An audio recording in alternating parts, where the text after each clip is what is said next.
السلام علیکم میرے عزیز دوستو، آج میں آپ کو اسلامک کویشچن آنسرز بتاؤں گی، جس کا فرسٹ کویشچن ہے قرآن کیا ہے؟ اس کا آنسر ہے قرآن اللہ تعالیٰ کا کلام ہے، جس کی تلاوت عبادت ہے، اسی سے آرمبھ ہوا ہے اور اسی کی اور پلٹ جائے گا۔ حقیقت واستو میں اکشر اور آواز کے ساتھ اللہ تعالیٰ نے اسے بولا ہے۔ جبرائیل علیہ السلام نے اللہ تعالیٰ سے اسے سنا، پھر اسے محمد صلی اللہ علیہ وسلم تک پہنچایا، اور ساری آسمانی کتابیں اللہ تعالیٰ کا کلام ہیں۔ اس لیے ہمیں قرآن شریف پڑھنا چاہیے، اس عبادت کرنی چاہیے، نماز پڑھنا چاہیے، قرآن کو سمجھ کر پڑھنا چاہیے، جس سے ہمیں پتہ چلے پورے قرآن میں کیا لکھا ہوا ہے اور اس پہ ہم عمل بھی کریں۔ چلیے بڑھتے ہیں دوسرے سوال کی طرف۔ دوسرا سوال کچھ اس طرح ہے: کیا ہم قرآن کو لے کر نبی صلی اللہ علیہ وسلم کی سنت حدیثوں سے بے نیاز ہو سکتے ہیں؟ اس کا جواب ہے یہ جائز نہیں، بلکہ سنت کے انوسار عمل کرنا ضروری ہے۔ اللہ تعالیٰ نے اس کا آدیش دیتے ہوئے فرمایا، اور تمہیں جو کچھ رسول دے اسے لے لو، اور جس سے روکے رک جاؤ، اور سنت قرآن کی تفسیر ہے۔ دین کی تفصیل جیسے نماز کے بارے میں اس کے بنا نہیں جانا جا سکتا۔ نبی صلی اللہ علیہ وسلم نے فرمایا، سن لو، مجھے کتاب دی گئی ہے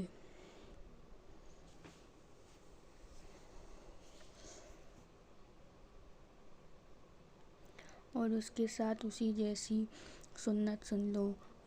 قریب ہے کہ کوئی آسودہ آدمی اپنی مسند پر ٹیک لگائے ہوئے کہے، تم ماتر اس قرآن کو لازم پکڑو، اور اس میں جو چیزیں حلال ہیں انہیں حلال جانو، اور جو حرام ہیں انہیں حرام جانو۔ ابو داؤد۔ کہ ہمیں جو چیزیں قرآن میں حرام دی ہیں ان سے ہمیں دور رہنا چاہیے، اور جو چیز حلال دی ہے ان سب چیزوں کو ہمیں حلال طریقے سے کرنا چاہیے۔ اس کا تیسرا سوال ہے: رسول اللہ پر ایمان لانے کا کیا ارتھ ہے؟ اس کا جواب ہے رسولوں پر ایمان لانے کا ارتھ یہ ہے کہ یہ وشواس رکھا جائے، ہمیں اپنے رسولوں پر ایمان لانا چاہیے اور ان پہ وشواس، ان پہ بھروسہ کرنا چاہیے۔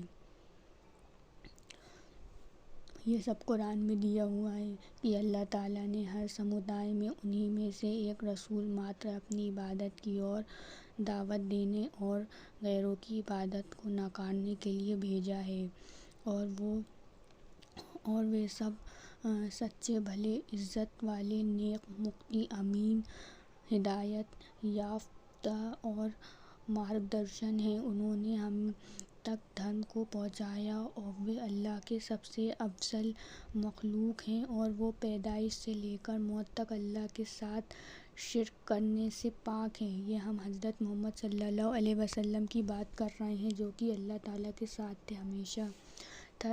تھرڈ سوال دیکھتے ہیں: قیامت کے دن شفاعت کی کتنی قسمیں ہوں گی؟ اب ہم قیامت کی بات کر رہے ہیں کہ قیامت میں کیا ہوگا۔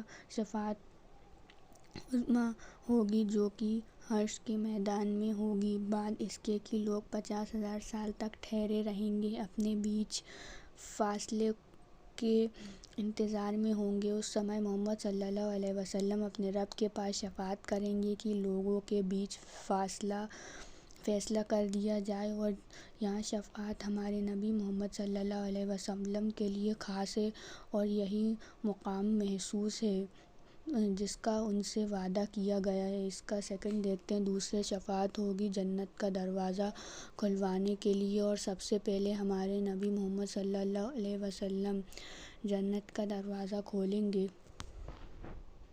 یہ سبھی چیزیں ہم قرآن میں دیکھ سکتے ہیں کہ اس میں جنت کے بارے میں بھی بتایا ہے، حوروں کے بارے میں بھی بتایا ہے، اور ساری امتوں سے سب سے پہلے انہی کی امت جنت میں جائے گی۔